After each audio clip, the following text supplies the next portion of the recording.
የተወዳችሁና የተከበራችሁ የዝቋላ ወረዳ የቴሌቪዥን ፕሮግራም ተከታታዮች በዛሬው ዝግጅታችን ስፖርት ለጤንነት በሚል ርዕሰ ጉዳይ ያዘጋጀነውን ፕሮግራም ልናስቃኛችሁ ወደናል። አብራችሁ እንድትሆኑ የአክብሮት ግብዣችን ነው። መልካም ቆይታ።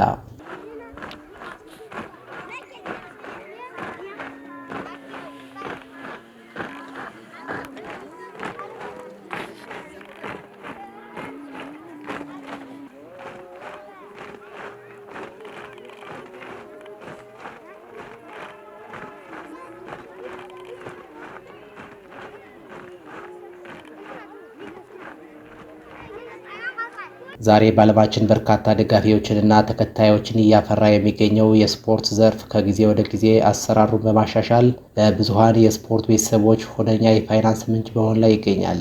የስፖርት ቤተሰብ አባላት ወደ ሌላ ሀገር በመሄድ ከአቻዎቻቸው ጋር የተለያዩ የስፖርት አይነቶችን ይጫወታሉ። ስፖርት የአካልን ጥንካሬና ጤንነት ከመጠበቅ ባሻገር በሀገራት መካከል ከፍተኛ መቀራረብን በመፍጠር ወዳጅነትን ያጠናክራል። በአንድ ሀገር ውስጥ ያሉ የስፖርት ቤተሰብ አባላት ወደ ሌላ ሀገር በመሄድ ከአቻዎቻቸው ጋር የተለያዩ የስፖርት አይነቶችን ይጫወታሉ።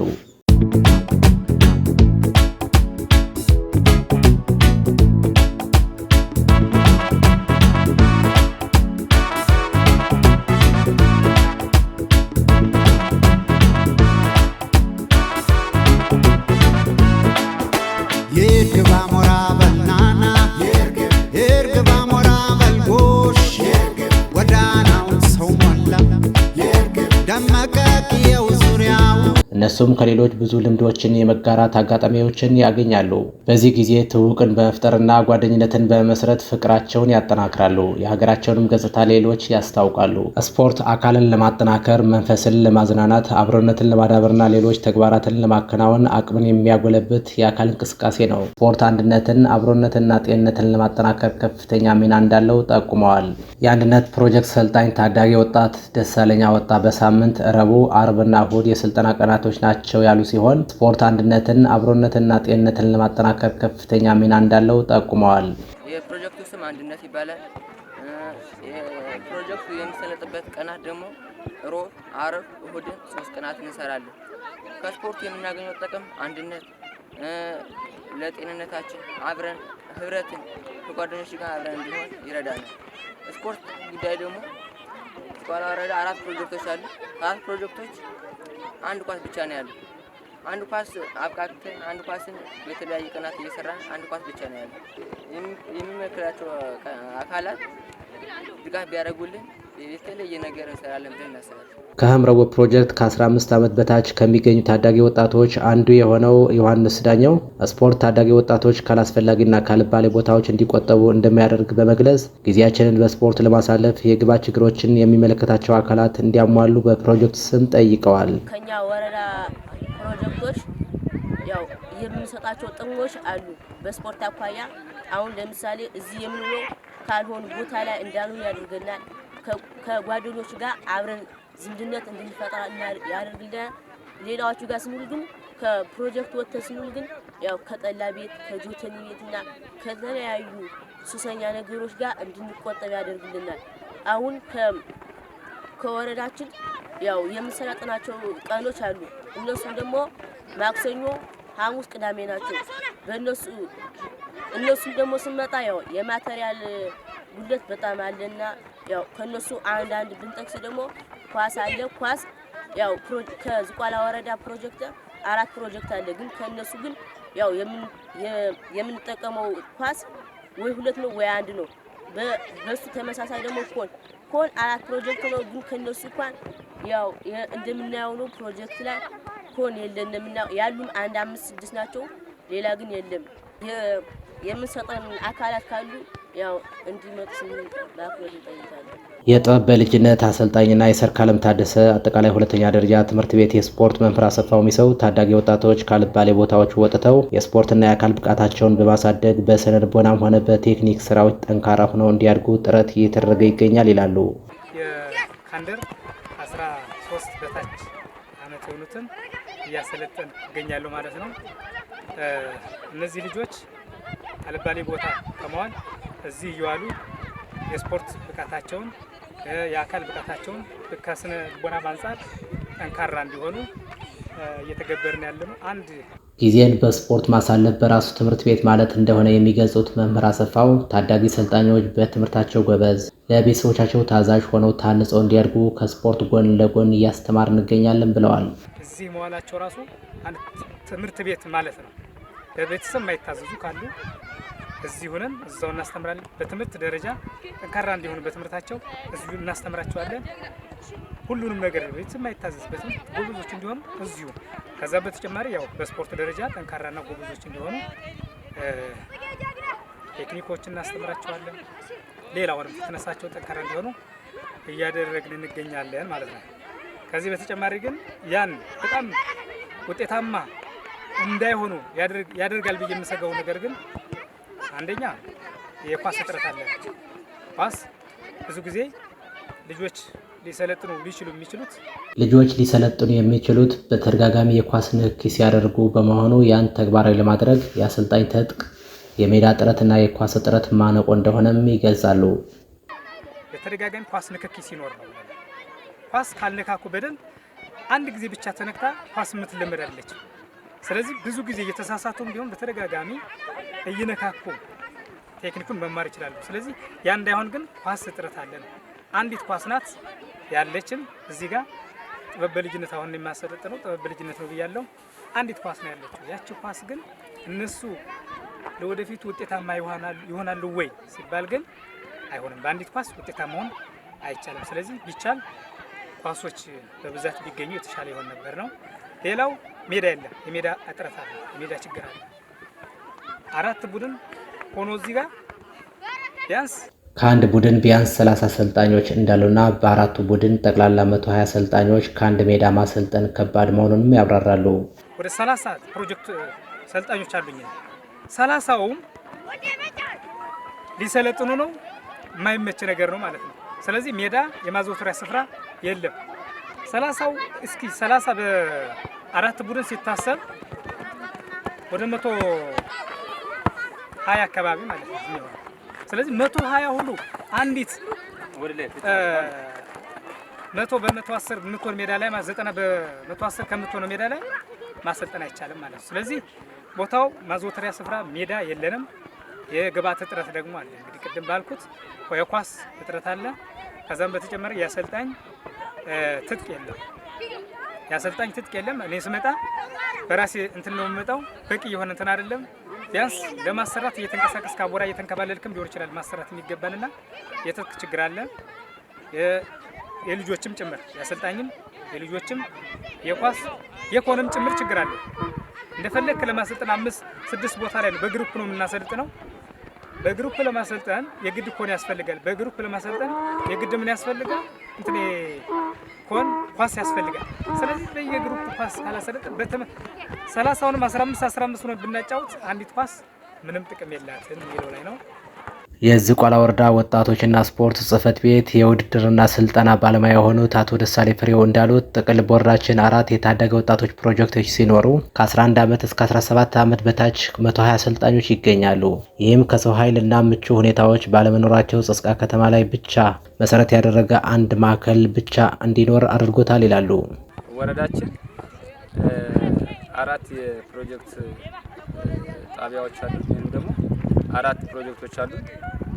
እነሱም ከ11 ዓመት በታች ከ13 ከ15 እና ከ17 ዓመት በታች ናቸው። ያው የሰልጣኞች ብዛት ወደ 120 ሰልጣኞች አሉን ማለት ነው። ይሁን እንጂ 120 ሰልጣኞችንም በደንብ ትኩረት መደረግ መቻል ያለበት ጸጽቃ ላይ ብቻ ማዕከል ያደረገ የስልጠና ጣቢያ ነው ያለን ማለት ነው።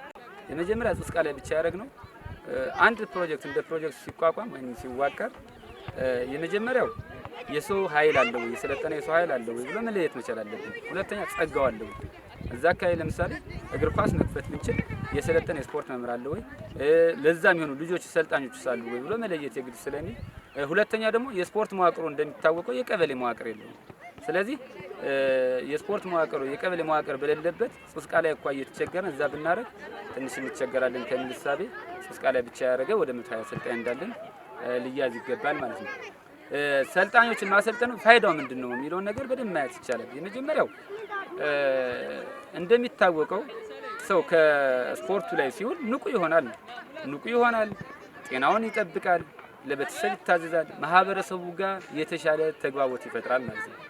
ስለዚህ ከዚህ አኳያ ብዙ ጥቅም አለው። አሁን ላይ እንደሚታወቀው ከጫት ከአልኮልና ከሐሺሽ ቤቶች የሚውል ትውልድ እየተፈጠረ በመሆኑ ከዚህ ችግር ለማውጣት ታዳጊ ወጣቶች በስፖርቱ ዘርፍ ንቁ ተሳትፎ እንዲኖራቸው በትኩረት እየሰራን ነው ብለዋል። ካልባሌ ቦታ ላይ እንዳይውል አሁን ላይ እንደሚታወቀው በተለይ ከተማዎች አካባቢ ጫት ቤቶች ላይ እነዚህ አልኮል ቤቶች ላይ ሐሺሽ ላይ የሚውለው ትውልድ በጣም ብዙ ነው። እኛ ግን ይሄን ጽስቃ ላይ ብቻ እንኳን 120 ልጆችን ስናሰለጥን ከዚህ እንዲወጡ እያሰራን ያለነውና ፋይዳው ብዙ ነው ያለው የሚለውን ነገር በደንብ ልትይዙ ይገባል። ብዙ ጠቀሜታ አለው። ከዚህ ብቻ ይሄ ብቻ አይደለም። ከረንትሊ አሁን ላይ ስፖርቱ ወይንም ደግሞ እግር ኳሱ የኢኮኖሚ ምንጭ ሆኗል። በ2017 ዓ.ም በወረዳው ድጋፍ ለ90 አሰልጣኞች ለስፖርት ቁሳቁስ የሚሆን ማሊያ፣ ጫማና ኳስ ድጋፍ ተደርጓል የሚሉት አቶ ደሳለኝ ታዳጊ ወጣቶች ከዓመት ዓመት የአካላዊ ለውጥ ስለሚያደርጉ ይህንን ታሳቢ በማድረግ የሚመለከታቸው ባለድርሻ አካላትና ግብረሰናይ ድርጅቶች በስታንዳርዱ መሰረት እንዲያሟሉ ጠይቀዋል። 2017 የወረዳው አመራሮች መጥተው ድጋፍ አድርገውልናል ለ90 ሰልጣኞች ማለት ነው። የማሊያ፣ የጫማ፣ የኳስ ማለት ነው። ነገር ግን 2018 ላይ ስንመጣ ልጆች የመጀመሪያ 2017 የነበሩ ልጆች ፊዚካሊ ጨምረዋል። ሰው መረዳት መቻል ያለበት ማለት ነው። ስለዚህ ተቸግረናል። ያ ማሊያም ለነሱ የሚሆን ስላልሆነ እጅግ በጣም ተቸግረናል። እሱ ብቻ አይደለም፣ ኳስ አሁን እንደምታዩት ወደ 4 ፕሮጀክት እያያችሁ ነው እዚህ እንኳን እናንተ ማለት ነው። 4ቱም ፕሮጀክት ያላቸው ኳሶች ከ4 የሚበልጡ አይደለም።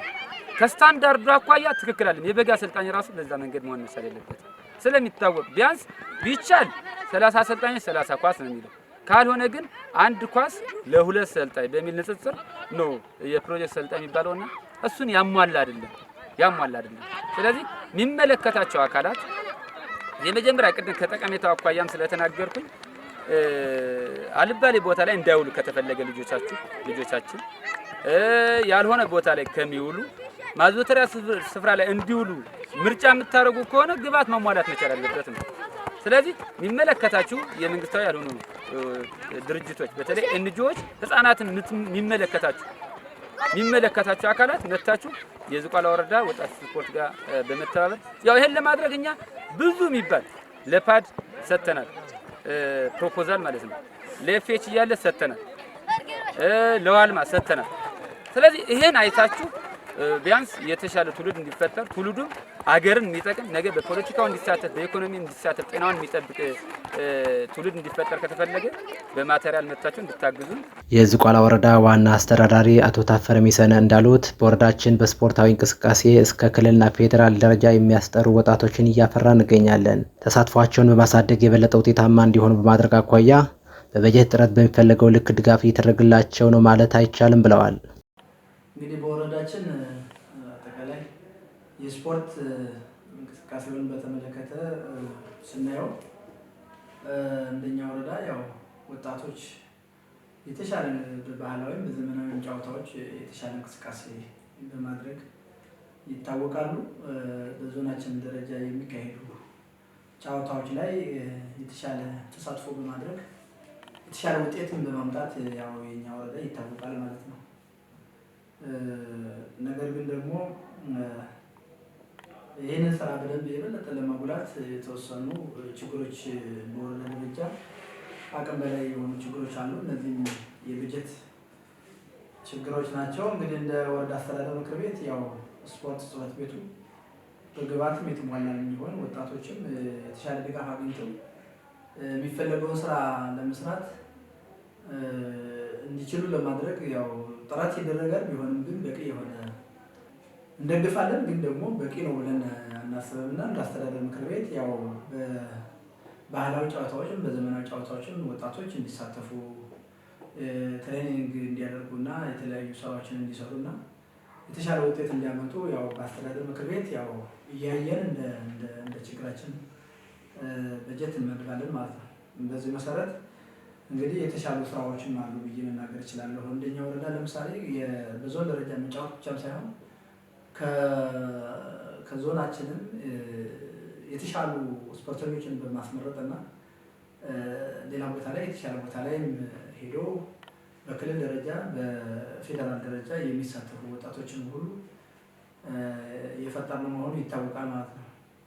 ሆኖም ግን እንግዲህ ዞሮ እጥረት ላይ አሁን በተለይ የግብዓት ማሟላት ላይ ያለውን ጉዳይ በተመለከተ በዚህ ዓመት ያለውን ስንመለከት ምናልባት እንደ ወረዳ አስተዳደር ምክር ቤት ቅድም እንዳልኩት ዘመናዊ ጨዋታ ላይም ባህላዊ ጨዋታ ላይም ወጣቶች ተሳትፎ እንዲጫወቱ የሚያደርግ በጀት የመደብን ቢሆን በቂ ባለመሆኑ ምክንያት ጉድለት ይኖራል ብዬ አስባለሁ። ነገር ግን አቶ ታፈረ እንደሚሉት በተወሰነ መልኩም ቢሆን ችግሩን ለመቅረፍ ከአርሶ አደሩ ከነጋዴውና ከመንግስት ሰራተኛው ለስፖርት የሚሰበሰበውን የገቢ አማራጭ በአግባቡ መጠቀም ያስፈልጋል ብለዋል። በዚህ በጀት ዓመት አሁን ስፖርት ጽሕፈት ቤቱን በራሱ የሚሰራቸው መስራት የሚገባቸው ነገሮች አሉ። ከዚህ በተጨማሪ ከመንግስት ሰራተኛው እንደዚህ የሚሰበሰብ አለ። እሱንም በየዓመቱ እያንዳንዱ ጽሕፈት ቤት የራሱን ባለሙያ ቢያንስ ለስፖርት የሚገባውን በማስወሰን እና እንዲቋረጥ በማድረግ ስፖርት ጽሕፈት ቤቱ በገቢ የተሻለ ገቢ እንዲያገኝ ለማድረግ ስራዎች እየተሰሩ የመጡ መሆኑ ይታወቃል። ነገር ግን ይህንን ቢሆን ያው በበቂ ደረጃ ሰርተናል ብዬ አልወስድም። እነዚህ ቀጣይ የጎደሉ ነገሮችን በመስራት ጥረት እናደርጋለን ብዬ አስባለሁ። ከዚህ እንግዲህ ከነዚህ ገቢዎች በሚገኝ ገቢ ያው ለወጣቶች የሚሆነውን ግብዓት ማሟላት ይቻላል ብዬ ነው የማስበው ማለት ነው። ይሄ በዚህ ታሳቢ ተደርጎ መሟላት አለበት ብለን እናስባለን እና በዛ መንገድ ችግሩ ይፈታል ብዬ አምናለሁኝ። ሌላኛው የስፖርት ምክር ቤቱ እንግዲህ ክትትልና ቁጥጥር በማድረግ ወይም ድጋፍ በማድረግ ደረጃ ያለው እንደኛ ወረዳ አስተዳደር ምክር ቤት ድጋፍ በማድረግ ችግር አለ ብዬ አልወስድም። ምክንያቱም ከሁሉም ጽሕፈት ቤቶች በተሻለ ሁኔታ በጀት በመመደብ በየዓመቱ ማለት ነው ለስፖርት ጽሕፈት ቤቱ የተሻለ በጀት ነው የምንመድበው ማለት ነው። እንግዲህ እንዲያውም አሁን በአስተዳደር ምክር ቤት ብቻ የሚመደብ በጀት እየተሰራ ስለሆነ ነው እንጂ ተጨማሪ ተቋሙን በራሱ ገቢዎችን የመሰብሰብ ስራ ቢሰራ የበለጠ የተሻለ ውጤት ላይ መድረስ ይችላል ብዬ ገምታለሁ እና በዛ ልክ ታሳቢ ተደርገው ቢወሰድ ነው። ሌላው እንግዲህ ወጣቶች እነዚህ ታዳጊ ወጣቶች ተደራጅተው በደንብ ጥሩ የሆነ እንቅስቃሴ ያደርጋሉ፣ ፕራክቲስ ያደርጋሉ፣ ትሬኒንግ ይሰራሉ። እንግዲህ እነዚህ ህፃናት ጥሩ ስራ ነው እየሰሩ ያሉ፣ ጥሩ ስራ ነው እየሰራ ያሉ። ነገር ግን ወደ ሌላ ቦታ በመውሰድ ሌሎች አካባቢዎች ላይ የሚደረጉ የስፖርት ጨዋታዎች ላይ እንዲሳተፉ ለማድረግ እንግዲህ ያው ትልቁ ችግር የበጀት እጥረት ስለሆነ አሁን ባለው ሁኔታ አሁን ባለን የኛ የወረዳ አስተዳደር ምክር ቤት አሁን ባለው አቅም ተጨማሪ በጀት በማውጣት እነዚህን በልዩ ሁኔታ እንደግፋለን ብለን አናስብም። በዚህ ሰዓት በተለይ በጣም ችግር ላይ ስለሆነ ያለ ነው ማለት ነው። ምናልባት በሂደት በቀጣይ በአመታት ወይም ደግሞ ቀጣይ በሚኖሩ ጊዜያት የምንሰራቸው ስራዎች ሊኖሩ ይችላሉ። ቅድም እንዳልኩት ምናልባት የስፖርት ከመንግስት ሰራተኛው የሚሰበሰበውን ከአርሶ አደሩ የሚሰበሰበውን የበለጠ የተሻለ በመሰብሰብ እነዚህ ታዳጊ ወጣቶች አሁንም ቢሆን ሌላ ቦታ ላይ መሄድ ካለባቸው መወዳደር ካለባቸው እና መስራት ካለባቸው መስራት አለባቸው ብዬ አስባለሁኝ። በዛ መንገድ ችግሩ መፈታት አለበት ብዬ አምናለሁኝ። ነገር ግን በአስተዳደር ምክር ቤት አሁን የተሻለ ሌላ ተጨማሪ በጀት ለመመደብ ግን የሚቻልበት ሁኔታ አይደለም ያለው እና እሱን ታሳቢ በማድረግ ስራ እንሰራለን ብዬ አስባለሁ። እንግዲህ ከዚህ በተረፈ ተቋሙ ምናልባት የተለያዩ ውድድሮችን ለማካሄድ በጀት ብዙ ጊዜ ይጠይቃል። ነገር ግን በተለይ ደግሞ ግብዓት ወረዳው ላይ ባሉ አጠቃላይ ግብዓት የሚያስፈልጉ ግብዓቶችን ለመግዛት ግን እነዚህ ግብዓቶችን መግዛት አለብን። በምን መንገድ ነው መግዛት ያለብን የሚለውን በአግባቡ ለእኛ አቅርበው እየተነጋገርነው ስላልሆነ ያው እንግዲህ ምናልባት በቀጣይ የሚያመጡ ከሆነ አብረን ምናምን የሆነው ነገር ግን እስካሁን እነዚህ ጉድለቶች አሉ፣ እነዚህ ግብዓቶች እጥረት አለ፣ እንዴት አድርገን እናሟላ የሚለውን በዚህ ዓመት በተለይ ያቀረበው ነገር የለም። ሲያቀርብ የምናወራው የሚሆነው የሚል አስተያየት ለመስጠት ፈልጌ ነው። አመሰግናለሁ። ውድ የዝቋላ ወረዳ የቴሌቪዥን ዝግጅታችን ተካታዮች ስፖርት ለጤንነት በሚል ርዕሰ ጉዳይ የታዳጊ ወጣቶች ፕሮግራም አሰናድተን ያቀረብላችሁ እኔ መልካሙ አስማማው ከካሜራ ባለሙያው ምትኩ መላሽ ጋር በመሆን ነበር። በቀጣይ በሌሎች ዝግጅቶች እስከምንገናኝ ሰላም፣ ፍቅርና መተሳሰብ ከእናንተ ጋር እንዲሆን ተመኘን።